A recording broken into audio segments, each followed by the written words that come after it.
이제 자아성찰 할 거니까 이게 한번 만들어 볼게. 거울을 보면 내 얼굴을 비춰서 볼 수 있잖아.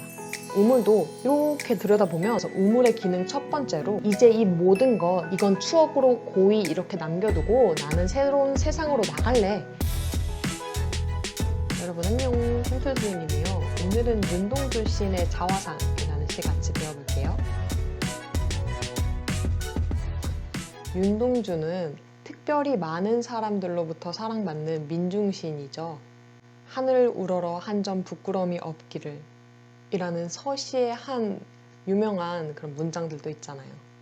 이 윤동주의 자화상 역시 윤동주 시인의 대표작이라고 할 수 있습니다. 어렵진 않지만 되게 아름다운 작품이고요. 윤동주라고 하면 관통할 수 있는 키워드는 바로 부끄러움이거든요. 윤동주가 느끼는 이 부끄러움은 자아성찰을 통해서 스스로에게 느끼는 그런 부끄러움이에요. 이 시는 1939년도에 지어진 시예요.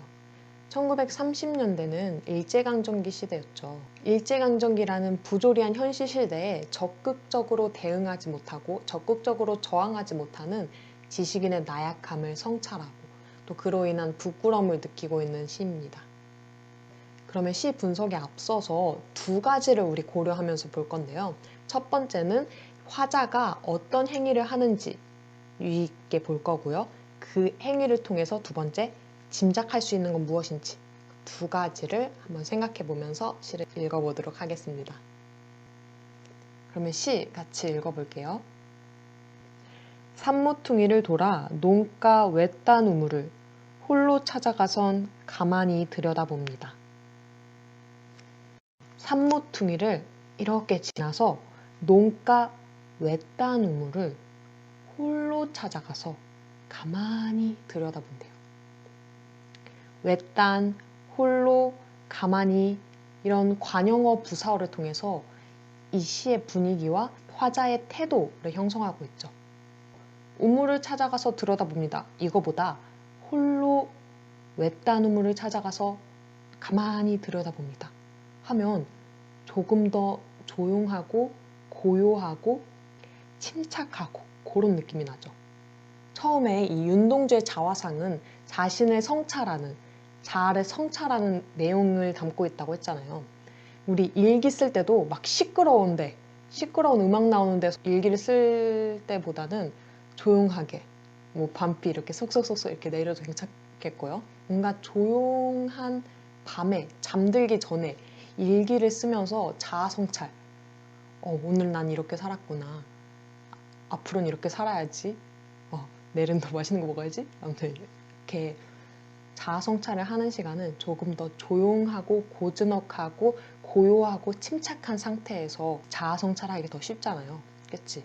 그러한 분위기를 만들어주는 거예요.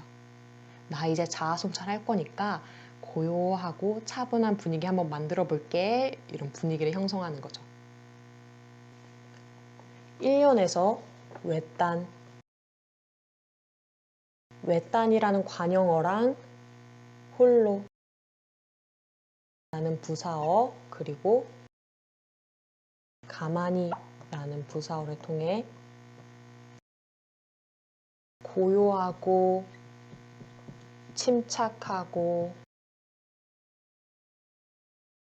내면에 집중하는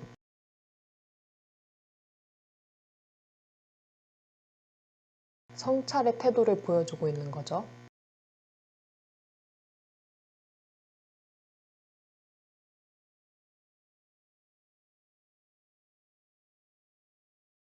이 시의 주요 키워드는 부끄러움 그리고 성찰이라고 했어요. 성찰. 외딴이라는 관용어, 홀로, 가만히라는 부사어를 통해서 이 시의 주요 태도, 주요 정서를 드러내고 있습니다. 이연 같이 봐볼게요. 우물 속에는 달이 밝고 구름이 흐르고 하늘이 펼치고 파란 바람이 불고 가을이 있습니다. 먼저 우물이 나왔네요. 우물 되게 중요한 소재죠. 우물.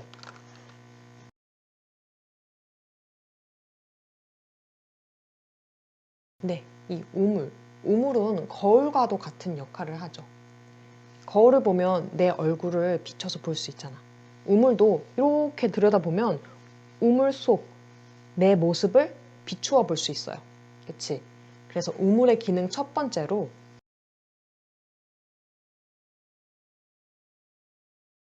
거울과도 같은 기능을 한다. 자신을 되돌아볼 수 있는, 자신을 한번 비추어 볼 수 있는 그런 매개물이에요. 그러니까 결국에는 자신을 비추어 보니까 내 자신을 돌아보고 자기 자신을 성찰하는 데도 도움이 되는 성찰의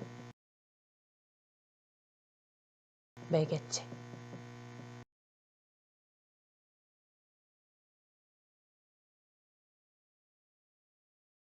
그리고 이따가 할 거지만 이 우물을 통해서 내적 갈등이 해소되기도 합니다. 그건 이따가 시 다 보고 한번 같이 다시 볼게요. 그리고 달이 밝고 구름이 흐르고 달이 떠 있으니까 시간적 배경은 밤인 걸 알 수 있죠. 하늘이 펼치고 파란 바람이 불고 파란이 아니라 파아란이라고 하고 있어.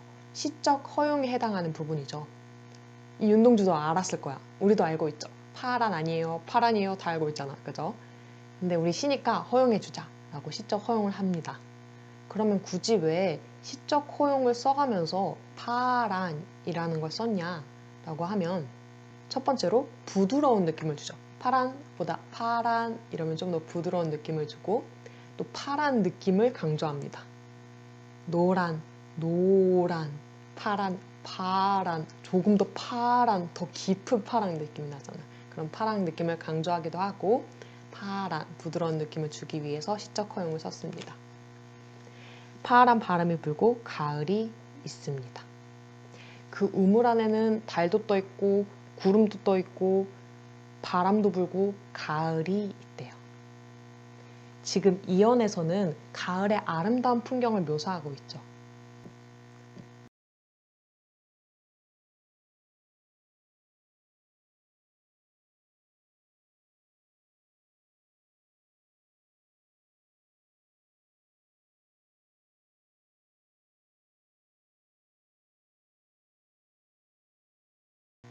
그럼 3년 같이 볼게요.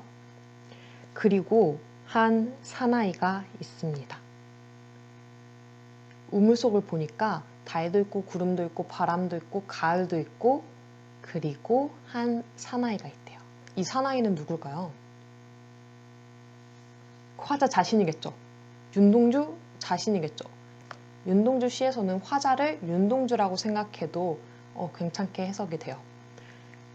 그러니까 우물 속을 딱 봤더니 화자가 있었어요. 사나이가 있었어요. 어쩐지 그 사나이가 미워져 돌아갑니다.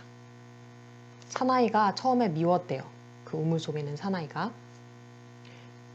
이제 3, 4, 5연에서 볼 부분은 이 화자가 사나이를 대하는 태도가 계속 바뀌어요.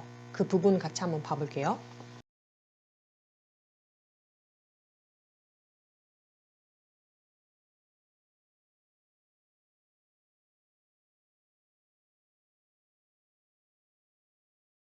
처음 3년에서는 어쩐지 그 사나이가 미워져 돌아갑니다. 그 우물 속에 있는 사나이를 발견하고서는 그 사나이 미워. 내 자신 좀 미워. 미움의 태도를 보이죠?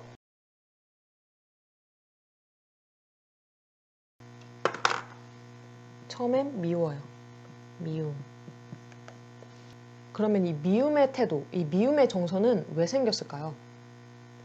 이 윤동주는 일제강점기라는 부조리한 현실 속에서도 자기는 지식인인데, 자신은 지식인인데 나약하게 그저 머물고 있는 스스로가 되게 부끄러웠어요. 그럼 부끄러움으로 인한 미움이죠.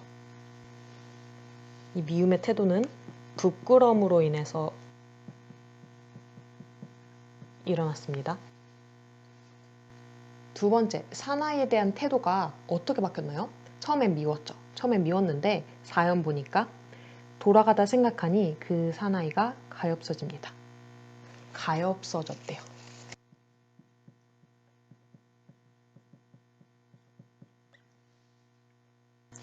이 가엾음은 자기 연민에서 비롯된 감정이겠죠? 자기 연민. 그리고 오연도 계속 이어서 볼게요. 다시 그 사나이가 미워져 돌아갑니다. 또다시 미워졌어. 아까 미웠다가 가엾었다가 또다시 또 미워졌어요. 계속 미움과 가엾음, 미움과 자기 연민, 그런 거가 지금 계속 반복되고 있는 듯한 느낌이 들죠? 화살표도 그려볼게. 요렇게, 요렇게, 요렇게 지금 계속 사나이에 대한 화자의 태도가 바뀌고 있어요. 그리고 돌아가다 생각하니 그 사나이가 그리워집니다. 이번엔 또 그리워졌대요. 그리움. 계속 미웠다 가여웠다, 미웠다 그리웠다. 자기 자신에 대해서 계속 태도가 바뀌고 있어. 이 세 번째 미움 역시 부끄러움, 자기 성찰로 인한 부끄러움으로 인한 정서일 거고, 우리 밉다라는 거는 긍정, 부정으로 이렇게 따져보면 부정에 조금 더 가깝죠. 그리고 가엽다, 요거는 조금 더 긍정적인 거에 가깝고, 미움, 그리움, 조금 더 긍정적인 감정에 가깝죠. 계속 자기 자신이 좋았다 싫어졌다, 좋았다 싫어졌다, 그런 애증의 갈등을 겪고 있는 거예요. 그러니까 변덕스럽죠. 되게 변덕과 갈등과 그리고 막 애증의 감정이 뒤섞여 있어요. 이 감정은 무력하고 연약한 자기 자신에 대한 부끄러움 때문에 나오고 있는 거죠. 조금 더 자세히 보자면 부끄러움과 치열한 자기 반성, 그리고 연민, 자기 자신에 대한 자기 연민, 다짐, 앞으로는 안 그래야지, 그리고 그럴 수 있지, 앞으로는 그러지 말자, 용서, 이러한 감정이 서로 갈등을 빚고 있는 거예요. 마지막으로 6년 같이 봐볼게요. 우물 속에는 달이 밝고 구름이 흐르고 하늘이 펼치고 파란 바람이 불고 가을이 있고 추억처럼 사나이가 있습니다. 6년 어디서 많이 볼 것 같죠? 우리 처음에 2연에서 본 거랑 되게 비슷하게 생겼어요. 2연에서는 우물 속에서는 달이 밝고 구름이 흐르고 하늘이 펼치고 파란 바람이 불고 가을이 있습니다. 이렇게 나왔었죠. 6년도 마찬가지야. 2연과 같은 걸 쓰고 있고 뒤에 마지막만 조금 달라. 뒤에 마지막만 뭐래요? 추억처럼 사나이가 있습니다. 거기 아름다운 가을 풍경 플러스 추가적으로 사나이가 있대요. 일단 2연과 되게 비슷하고요. 6연은 2연과 되게 비슷하다. 그리고 추억처럼 사나이가 있다 그랬어요.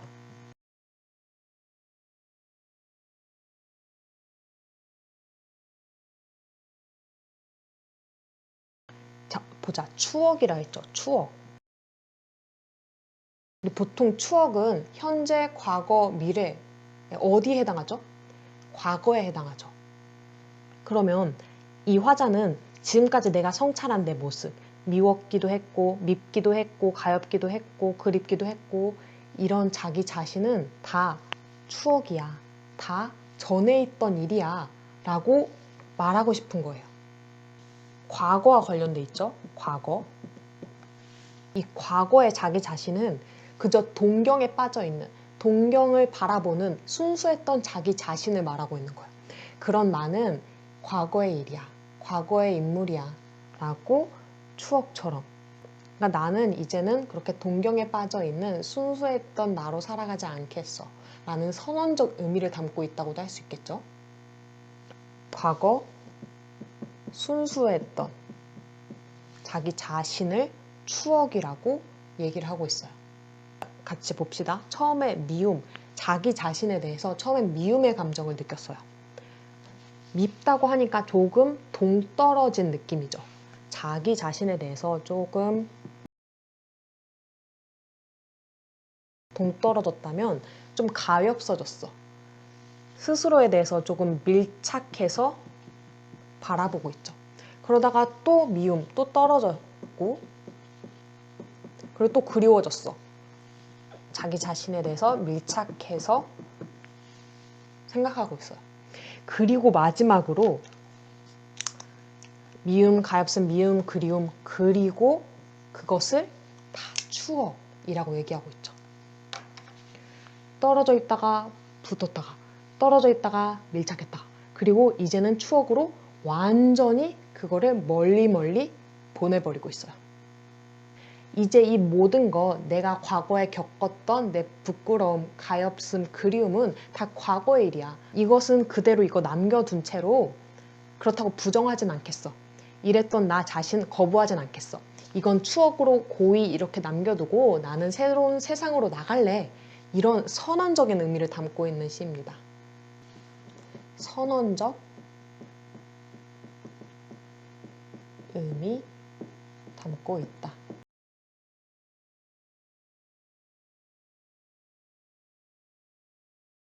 나 앞으로 더 넓은 세상으로 나갈 거야 라고 선언을 하고 있는 거죠. 다짐, 선언.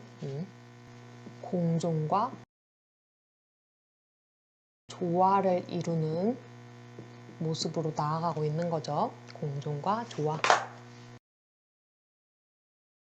결국 이 우물을 통해서 자아 성찰을 하게 되고 이런 다양한 감정을 느꼈다가 결국엔 이 내적 갈등을 해소하게 되죠. 그래서 이 우물의 세 번째 기능으로 내적 갈등을 해소시켜준다.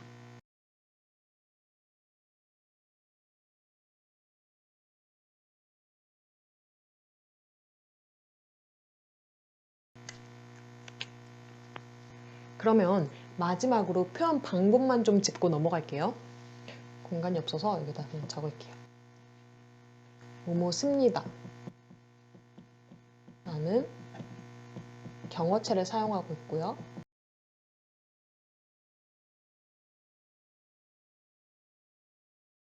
열거, 반복, 점층법이 쓰였죠. 유사한 행동을 반복. 우물을 계속 들여다보는 그런 유사한 행동과 화자가 우물을 들여다보는 그런 구체적인 행동을 통해서 화자의 심리 변화를 형상화하고 있고요. 그것을 통해서 성찰하게 되는 거죠. 성찰적. 성격으로는 성찰적. 그리고 고백적인 어조를 쓰고 있죠. 앞으로는 이렇게 안 살 거예요. 네, 윤동주의 자화상, 윤동주의 대표적인 시였고요. 앞으로 윤동주 시인의 시를 만났을 때도 부끄러움이라는 키워드를 관통해서 바라봐도 괜찮을 것 같아요. 그러면 오늘 수업은 여기까지 하겠고요. 한 컷 문학으로 마무리하겠습니다.